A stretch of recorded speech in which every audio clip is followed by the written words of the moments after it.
ځان نه د دروغو خدایان جوړ کړي او لور ورکوونکې او زوی ورکوونکې دا میراث دی د ده اولاد نه کېږي د دواړو دپاره خفګان دی چې څومره بد نصیبه دي.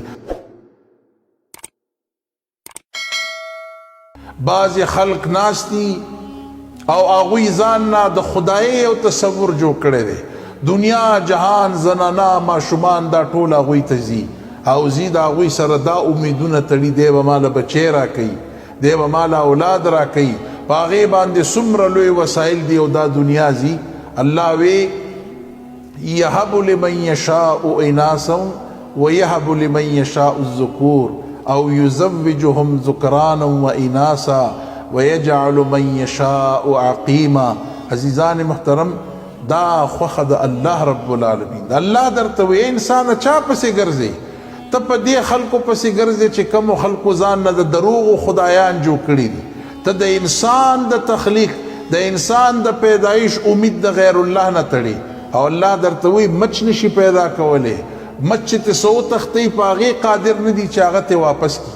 خوښه د الله رب العالمین ده چې چاله الله رب العالمین بچی زامن ورکی، چاله الله لوڼه ورکی، چاله دواړه ورکی، زامن ورکی لوڼم ورکی، او چاله الله بیخی اولاد ورنکی.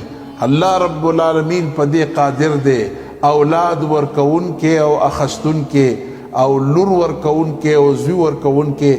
دا ذات د الله رب العالمین دی.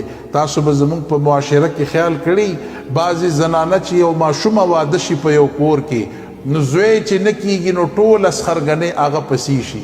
د چا زوی نه کېږي نو دا ټول خلک هغه هلک پسې شي. دا میراث دی، د ده اولاد نه کېږي، د ده دا نه کېږي. بعضې خلک په انګور باندې ظلم کوي، د کور نه یې وباسي، هغې له تانې ورکوي، پیغورونه ورکوي. دا خلق د الله رب العالمین په نزد باندې سخت ګناهګار دي.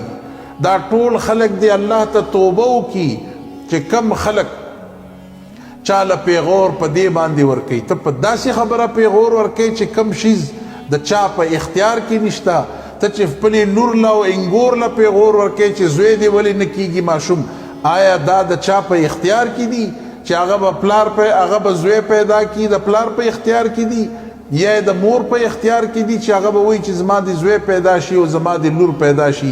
عزیزان محترم، الله رب العالمین د دې ټولو خبرو رد فرمایي، رد چې دا خلکو چې کم امیدونه د الله نه ما سوا دوی چا نه غوښتنې کوي، مدد طلب کوي، امیدونه ساتي. الله رب العالمین د هغه خلکو په دې حال باندې الله رب العالمین چې هغوی د ځان نه د دروغو دا یو دنیا قایمه کړې، دواړو دپاره جړا ده، په دواړو باندې خندا ده، د دواړو دپاره خفګان دی چې څومره بد نصیبه دي. غوښتونکې بدقسمت او بد نصیب دی چې دی هیڅ نشي کولی، او چې څوک ورته ناست دی ځان نه د غیر الله په صورت کې، د هغه نه غټ بدقسمت او بد نصیبه بل نشته. ځکه چې دی د الله رب العالمین د دې کائنات، د الله د نعمتونو، د الله د انسانانو په تخلیق کې هیڅ نشي کولی. انسان پرېږده، دی مچ نشي پیدا کولی.